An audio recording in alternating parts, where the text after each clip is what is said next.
Welcome to V3 news. లక్ష్యం సమాజహితం. ముందుగా headlines.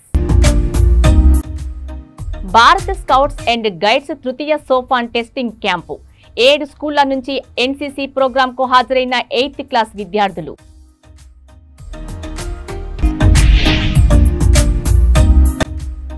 నేను ఓట్ల కోసమో పదవుల కోసమో పాదయాత్ర చేయలేదు. రైతన్నలకు భరోసా కల్పించడానికే పాదయాత్ర చేస్తా ఎమ్మెల్యే కల్వకుంట్ల.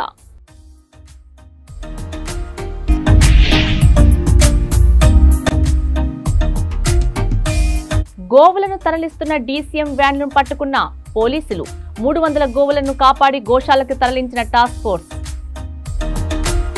ఇక డీటెయిల్స్ చూస్తే భార్య గొంతు కోసి తగలబెట్టిన సంఘటన హైదరాబాద్ పాత బస్తీ బండ్లగూడ పోలీస్ స్టేషన్ పరిధిలో చోటు చేసుకుంది. పోలీసులు తెలిపిన వివరాల ప్రకారం బండ్లగూడ ఫయాజ్ ఖురేషి వృత్తిరీత్యా ఆటో డ్రైవర్. ఫయాజ్ ఖురేషి తన భార్య నకమర్ బేగంకు 6 సంవత్సరాల క్రితం పెళ్లి అయింది. వారికి 2 పిల్లలు. కొన్ని రోజులుగా ఇద్దరి మధ్య గొడవలు జరుగుతున్నాయి. అర్ధరాత్రి తీవ్ర కోపంతో ఉన్న ఫయాజ్ ఖురేషి భార్యను గొంతు కోసి హత్య చేసి తగలబెట్టాడు. అనంతరం పోలీస్ స్టేషన్లో లొంగిపోవడంతో పోలీసులు కేసు నమోదు చేసి దర్యాప్తు చేస్తున్నట్లు తెలిపారు.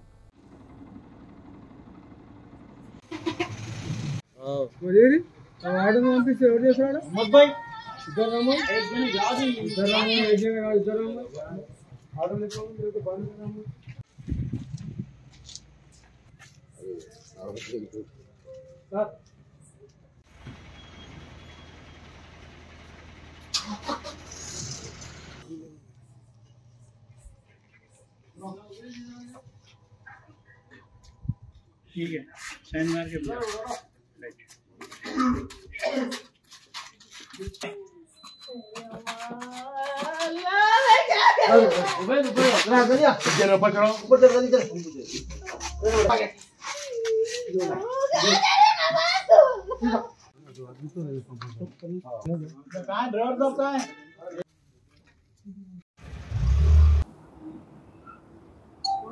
बोलिए। अस्सलाम वालेकुम भाई, हमारे बहन के साथ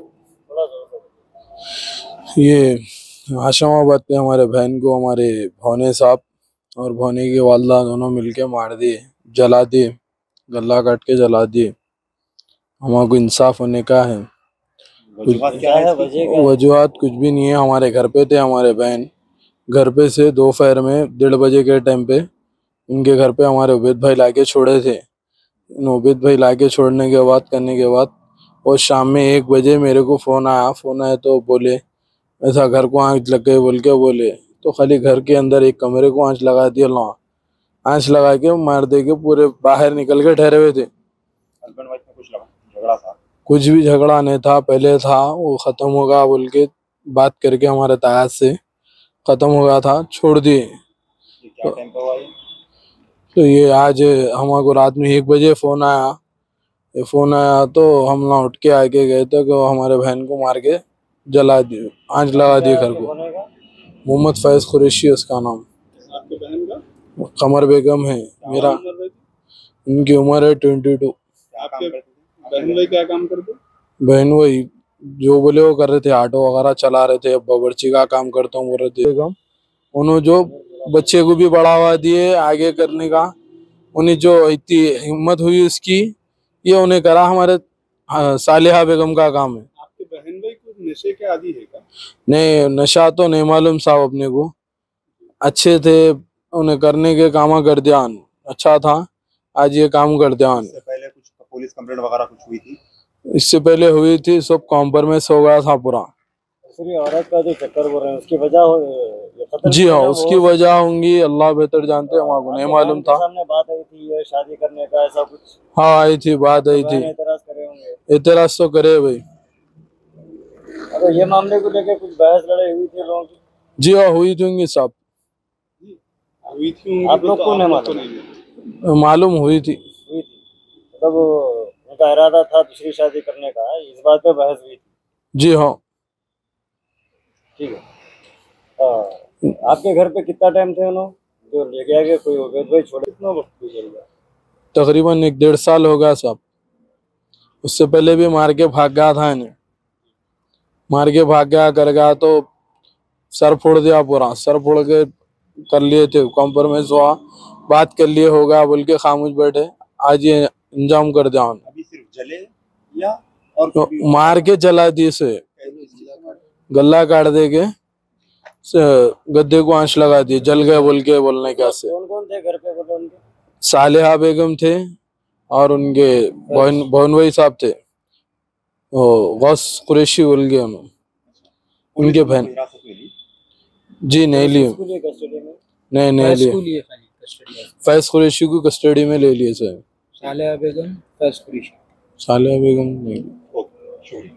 అనంతపురం జిల్లా రాప్తాడు మండల పరిషత్ ప్రాథమిక పాఠశాల నందు భారత స్కౌట్స్ అండ్ గైడ్స్ తృతీయ సోఫాన్ టెస్టింగ్ క్యాంపు నిర్వహించారు. జిల్లాలో ఉన్న 7 స్కూళ్ల నుండి రాప్తాడు మండలం పాఠశాలలో ఎన్సీసీ ప్రోగ్రాంకు 8th క్లాస్ విద్యార్థులు హాజరయ్యారు. ఈ కార్యక్రమంలో secretary Bommaiah, LOC Vijay Kumar, LOC leader of the course B Nagaraju Gupta, district training commissioner Shailaja, HWC school assistant Prabhavati, MP Kamalakshi, advise guiders G Radhakumari, advance guide captain D Shaheena, ఉపాధ్యాయులు, విద్యార్థినులు, ఎన్సీసీ ట్రైనర్లు ఈ కార్యక్రమంలో పాల్గొనడం జరిగింది.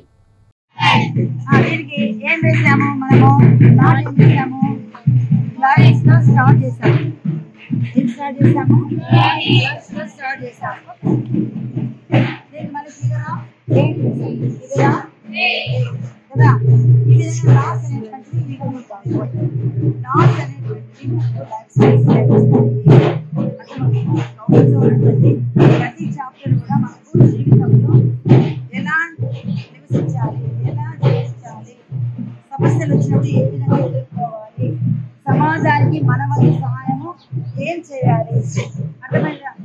అందుకనే కదా స్కౌటింగ్ అనేటువంటి ఉండేది.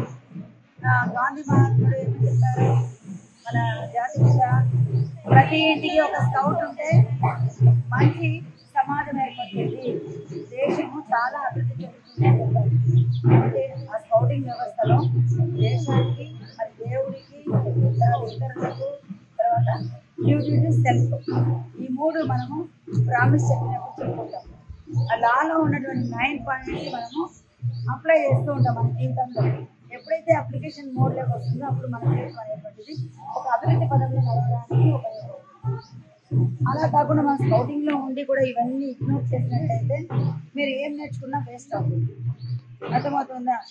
ముఖ్యంగా దేశ సేవ కోసం మంచి సమాజం నిర్మాణం కావాలి కాబట్టి మంచి వ్యక్తులుగా to be a good citizen అని చెప్పాలి నేను కదా. బీయింగ్ ఏ గుడ్ సిటిజన్, మంచి వ్యక్తులుగా తయారు కావాలి. అంటే మీరు చిన్నపిల్లలు మంచి వ్యక్తులుగా తయారైతే సమాజం అనేటువంటిది హింసాత్మకంగా కాకుండా పీస్ఫుల్గా ఉంటుంది, డెవలప్మెంట్ కూడా బాగా ఉంటుంది.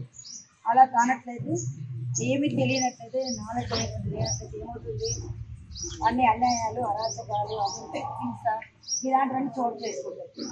అలా ఉండడం వల్ల మనం వెనకబడిపోతామే కానీ ముందుకు వెళ్ళలేము. అర్థమవుతుందా? కాబట్టి ఈ యూనిఫామ్ అనేటువంటి మనం ఒంటి మీద కూర్చుని అంటే చాలా అదృష్టం చేస్తున్నామని అర్థం. అందరికీ రాలే కదా, మీకు మాత్రమే ఈ అవకాశం వచ్చింది.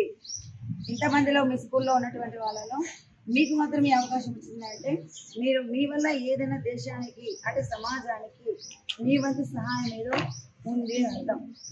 అనిపిస్తుందా? లా పాయింట్స్ కానీ ప్రతి ఒక్కటి కూడా మనము అప్లికేషన్ మోడ్లో పెట్టుకోవాలి.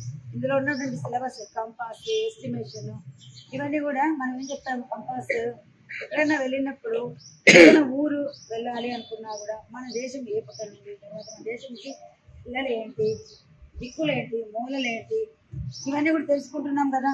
ఎలా తెలుసుకుంటున్నాము? కంపాస్ ఆధారంగా.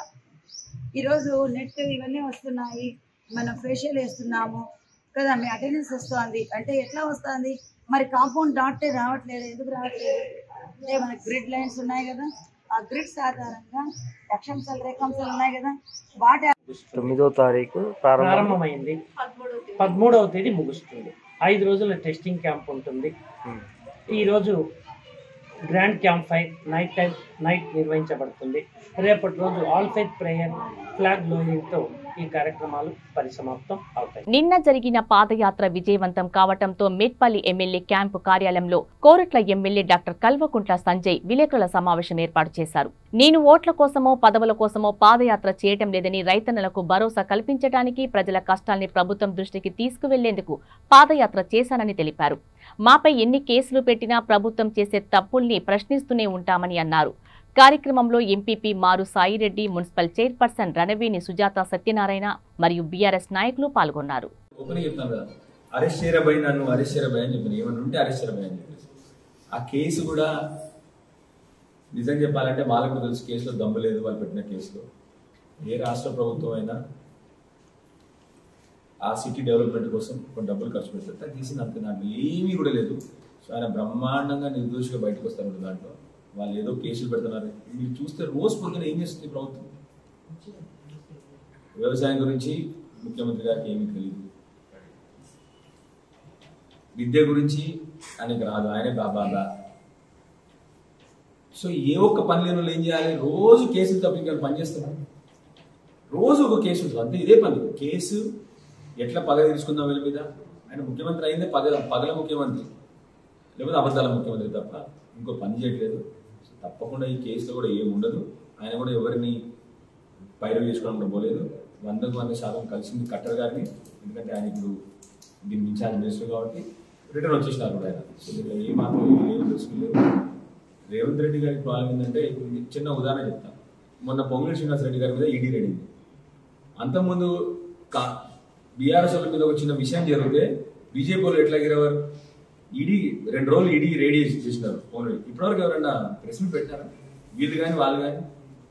సో మేమేం పైరులు చేసుకో ధైర్యంగా ముందరు పోతా ఉన్నాం. 100 సార్లు మేమే అన్ని అసెంబ్లీలో మీరు చూసినారు లేదో, కాళేశ్వరంలో అవినీతి జరిగింది. మేము చెప్పాం, అరే బాబు నేను అసెంబ్లీలో చూడండి, ఆన్ రికార్డ్ ఉన్నాం మేము, దయచేసి వెంటనే దాని మీద మీరు ఏం ఎంక్వైరీ చేసుకుంటారో చేసుకోండి అని చెప్పినాం. ఎలక్ట్రిసిటీ గురించి మాట్లాడేది, ఎలక్ట్రిసిటీ గురించి ఏం చేస్తారో చేసుకుంటారో బాబు అని చెప్పి మేమే చెప్పినాం. అంత ధైర్యంగా ఉన్న పార్టీ బీఆర్ఎస్ పార్టీ, భయపడే ప్రసక్తి లేదు. 100% పైరులు చేసుకోము. మీరు కావాలని జైల్లో పెడతామన్నా కూడా ఎస్ మేము పోవడం కూడా రెడీ. కానీ ప్రశ్నిస్తూనే ఉంటాం. మేము నీ అరాచకాలను ప్రశ్నిస్తూనే ఉంటాము, మీరు చేసే తప్పులను ప్రశ్నిస్తూనే ఉంటాం, 100% ప్రశ్నిస్తూనే ఉంటాం. ముఖ్యమంత్రి తెలిసినాయి మా అగేన్స్ట్, అంటే మేము ఎందుకు చేస్తున్నారు అంటే, మేము చాలా మంది మా నాయకులు కానీ మా రైతులు కానీ ఏం సార్ ఇది నాటకాలు ఇట్లా రైతుల కోసం చేస్తున్నప్పుడు అని చెప్పేసి ఉద్యోగపూరితంతో మేము పీకేస్తామని చెప్పారు మా వాళ్ళు. మేము మాత్రం ఒకటే విషయం చెప్పాం అందరూ, అట్లాంటి తప్పు మనం చేయదు, పెట్టుకొని ఎవరే పెట్టుకుంటున్నాం, మనం గమ్యం చేరే వరకు మనం పక్కదారి పట్టద్దు అని చెప్పేసి చేస్తే మా వాళ్ళ పాపం ఒక్కరు కూడా ముట్టలేదు. ఎందుకంటే మా పాదయాత్ర మనం డిసడ్వాంటేజ్ చేసినా అయినా కూడా ఎవ్వరు కూడా కనీసం ఇంత కూడా ముట్టలేదు. బాధాకరం ఏంటంటే, మేము ఇట్లా కొరుట్ల టౌన్ దాటినాము, మెట్టిపల్లి కొరుట్లలో మా అన్ని బ్యానర్లు బిగిస్తున్నాం. నిన్న మీరు చేసిన సపోర్ట్కి బ్రహ్మాండంగా మెసేజ్ పంపించింది. మెసేజ్ చాలా బాగా పోయింది. మీకు ఇంకోటి చెప్పాలి, మనం స్టార్ట్ చేసినాం ఇక్కడ. ఈ వచ్చే వారాల్లో చాలా మంది ఆల్రెడీ అనౌన్స్మెంట్లు చేస్తున్నారంట. నిన్న రాత్రి నాకు ఫోన్లు వచ్చినాయి. చాలా మంది కూడా ఇప్పుడు పాదయాత్రలు వాళ్ళ జిల్లాలో మొదలు పెడుతున్నారంట. సో రాష్ట్రంలో మొదటిసారి చేసి దానికి మా మీడియా మిత్రులకి సపోర్ట్ చేసి దీన్ని మెసేజ్ని పంపించినందుకు, రైతుల పక్షాన్ని ఇచ్చినందుకు, అండ్ దీని అవుట్కమ్ ఏంటంటే 100% అట్లీస్ట్ సరే రైతు బంధు రాజు ఎగ్గొట్టేసినారు కానీ ఒకటైనా జరుగుతుంది ఇప్పుడు వెంటనే. అవుట్కమ్ 100% నేను కాన్ఫిడెంట్గా ఉన్నా. తొందరగా ఈ వరి కొనుగోలు అయితే జరుగుతుంది, అది మాత్రం నేను గమనించలేను. సో మీ అందరు కూడా మళ్ళొకసారి రైతుల పక్షాన మీరు నిలిచినందుకు మీ అందరికి కూడా పేరు ధన్యవాదాలు చేస్తాను. 2 లక్షలు పోతున్నాయి కదా అని కట్టేసింది. ఈ రాగానే మళ్ళీ చూస్తే ఇప్పటివరకు ప్రభుత్వం ఒక్కరు కూడా రాలేదు. అట్లా ఏది 2 లక్షల పైన వాళ్ళు ఎవరికైతే వాళ్ళ కట్టినరో కట్టినాక కూడా ఒక్కరు కూడా రాలేదు. ఆ మిత్రులు కడుతున్నారు ఇప్పుడు పాపం రైతులు. సో ఈ రుణమాఫీకి వీళ్ళ మిత్రులు కడుతున్నారు ఎక్స్ట్రా డబ్బులు తీసుకొని. రెండోది అటు రైతు బంధు రాలే. మూడోది ఇప్పుడు రైతుల కళ్ళాలో ఇప్పటి వరకు కూడా ఇంకా 8% వడ్లనే రాష్ట్ర ప్రభుత్వం ఉన్నది. సో ఇన్ని విధాలుగా మా రైతన్నలు. విజయవాడ నుండి హైదరాబాద్ కు అక్రమంగా తరలిస్తున్న దాదాపు 300 గోవులను మిర్యాలగూడ టాస్క్ ఫోర్స్ పోలీసులు పట్టుకున్నారు. గోవులను తరలిస్తున్న 3 DSM వ్యాన్లను టాస్క్ ఫోర్స్ పోలీసులు పట్టుకోవడం జరిగింది. పట్టుకున్న గోవులను మిర్యాలగూడ పోలీసులు గోశాలకు తరలించే ప్రయత్నం చేస్తున్నారు. 3 DSM వ్యాన్ల డ్రైవర్లను అదుపులోకి తీసుకున్నారు. కార్యకర్తలు వధశాలకు పోతున్నటువంటి గోవులను ఆపడం జరిగింది. అదేవిధంగా స్థానిక పోలీసులకు అప్పచెప్పడం జరిగింది. వాటిని వాళ్ళు సురక్షితంగా ఉన్నటువంటి గోశాలకు పంపడం జరుగుతున్నది. సరే ఈ విధంగా ఈ పరంపర మేము చేస్తూనే ఉన్నాం, ఆపుతూనే ఉన్నాం, కాపాడుతూనే ఉన్నాం గోవులను. ప్రభుత్వం చట్టపరంగా ఒక కఠినమైనటువంటి నిర్ణయం తీసుకోవాలి. చట్టంలో ఉంది గోవును వధించద్దు, ఈ భారతదేశంలో పవిత్రమైన గోవును తినొద్దు అని. అయినా సరే కొంతమంది మూర్ఖులు మా యొక్క హిందుత్వంలోనూ ఉంటూ ఒక సిద్ధాంతం అని చెప్పి దాన్ని వ్యతిరేకిస్తూ వాళ్ళు తినాలి, తింటాము అని మొండిగా మాట్లాడుతూ హిందువుల యొక్క మనోభావాలను డిస్టర్బ్ చేస్తున్నారు. దీనికి తోడుగా దీంట్లోకి మతం ఎంటర్ అయిపోయి ఇదే ఛాన్స్ కదా వాళ్ళు కొట్టుకుంటే మేము ఇంకెక్కువ తినొచ్చు అని ఎంజాయ్ చేయొచ్చు అని చెప్పి ఉద్దేశంతో వీటిని ఎక్కువగా వధశాలలకి గోవధశాలలకి తరలించడానికి ప్రయత్నం చేస్తున్నారు. భక్తితోటి వదిలిపెట్టినటువంటి ఆవులను కూడా రాత్రిపూట గుద్ది డ్యామేజ్ చేసి వాటిని తీసుకుపోయి తింటున్నారు. వీటి మీద ఎక్కడ కేసులు లేవు, సీసీ కెమెరాల్లో కనపడ్డా కానీ కేసులు పడి ఇది ఇక్కడే కాదు రాష్ట్ర వ్యాప్తంగా జరుగుతున్నది. కాబట్టి ప్రతి ఒక్క హిందువు కూడా గోవులను కాపాడుకోవడానికి ప్రతి ఒక్క విషయంలో ప్రతి ఒక్క క్షణం కూడా మనం ఏదో రాత్రిపూట అర్జెంటుగా రైల్వే స్టేషన్ నుంచో థియేటర్ నుంచో బస్ స్టాండ్ నుంచి ఇంటికి పోతుంటాం, ఆ సమయంలో ఉంటుంది. చూడండి మీరు, మనం చాలా మాధ్యమాల్లో చూస్తున్నాం. ఒక ఊర్లో కామారెడ్డి దగ్గర ఒక ఊర్లోనైతే 100 గోవులను కత్తులు పెట్టి కాట్లు పెట్టింది రోడ్ల మీద తిరుగుతున్నట్టు. వీటిని ఊరుకుంటే ఆవులకు సంతతి లేకుండా, గోమాతకు సంతతి లేకుండా ఉంటుంది. కాబట్టి ప్రతి ఒక్క హిందూ కూడా ఈరోజు గోవును కాపాడుకోవడం అనేది మన ధర్మము. ఈ మిర్యాలగూడెంలో జరిగినటువంటి 170 జీవులను అన్నిటిని కూడా గోశాలకు తరలించాలి, వాటిని సురక్షితంగా కాపాడాలని కోరుకుంటున్నాం. అదేవిధంగా రానున్న రోజుల్లో ఒక పెద్ద గోశాలను కూడా మిర్యాలగూడెంలో ఏర్పాటు చేయడానికి ప్రయత్నం చేస్తాం. విజయవాడ వై జంక్షన్ నుంచి మిర్యాలకి గోవులు తరలిస్తుంటే సుమారు 3 DCMల ఆవులు, సుమారు 200 ఆవులు తరలిస్తారు. అవి భారతీయ జనతా పార్టీ పోలీసుల సహకారంతో పట్టుకున్నారు. అదే ఒక ఆవులను గోశాల తరలించాలి. గోవులకు సపరేట్ ఒక చట్టం ఉన్నా కానీ కొంతమంది నిర్లక్ష్యంగా ఓట్ల రాజకీయం కోసం, కొంతమంది కులస్తుల ఓట్ల కోసం ఆవులను చంపి తింటున్నారు. కావున ఇలాంటి చర్యలు జరగకుండా కఠినంగా ఒక చట్టం అమలు చేసి ఆవులకి దేవతగా మన పుల్లి ఆవుని రక్షించాలని కోరుతున్నారు. హైదరాబాద్ పాత బస్తీ బండ్లగూడ పోలీస్ స్టేషన్ పరిధిలో వహీద్ ఇఫర్తాన్ అనే వ్యక్తి ఆశీర్వాద్ పేరుతో గల నకిలీ పైపులను విక్రయిస్తుండగా ఓ మేస్త్రి ఆ పైపులను కొనుగోలు చేశాడు. ఆ పైపులను చూసి అనుమానం రావడంతో మేస్త్రి వెంటనే ఆశీర్వాద్ కంపెనీ వారికి ఫిర్యాదు చేశాడు. మేస్త్రి కొన్న షాపులో ఆశీర్వాద్ పైపులు తనిఖీలు చేయగా అవి నకిలీ అని తేలింది. ఇట్టి సమస్యపై ఆశీర్వాద్ కంపెనీ వారు బండ్లగూడ పోలీసులకు ఫిర్యాదు చేయగా పోలీసులు ఆజంను అదుపులోకి తీసుకుని విచారణ చేపట్టారు.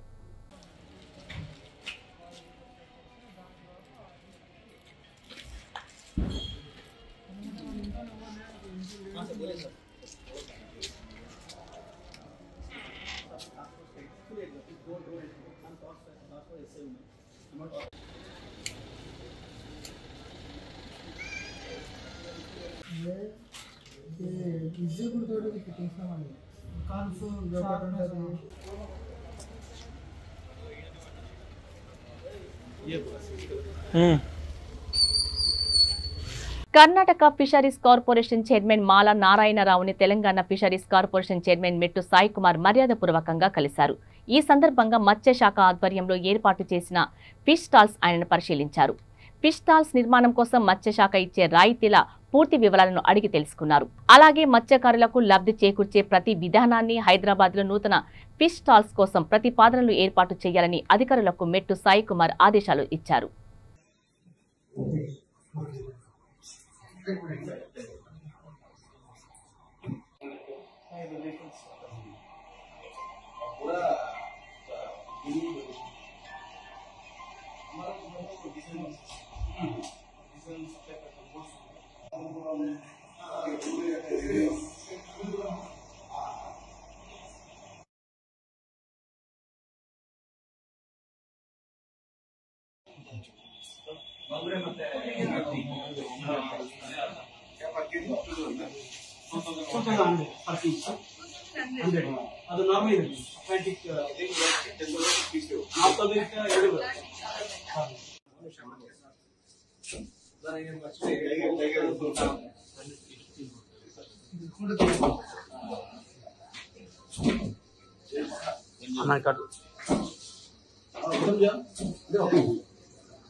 బులెటిన్ ముగించే ముందు హెడ్లైన్స్ మరోసారి. భారత స్కౌట్స్ అండ్ గైడ్స్ తృతీయ సోపాన్ టెస్టింగ్ క్యాంపు 7 స్కూళ్ల నుంచి ఎన్సీసీ ప్రోగ్రాంకు హాజరైన 8th క్లాస్ విద్యార్థులు.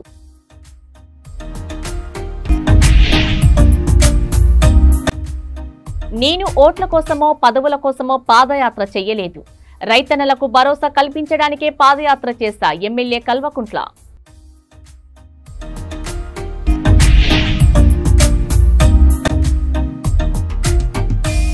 గోవులను తరలిస్తున్న డీసీఎం వ్యాన్లను పట్టుకున్న పోలీసులు. 300 గోవులను కాపాడి గోశాలకు తరలించిన టాస్క్ ఫోర్స్. ఇవి బులెటిన్ అప్డేట్స్. మరిన్ని అప్డేట్స్ కోసం చూస్తూనే ఉండండి V3 న్యూస్. లక్ష్యం సమాజహితం.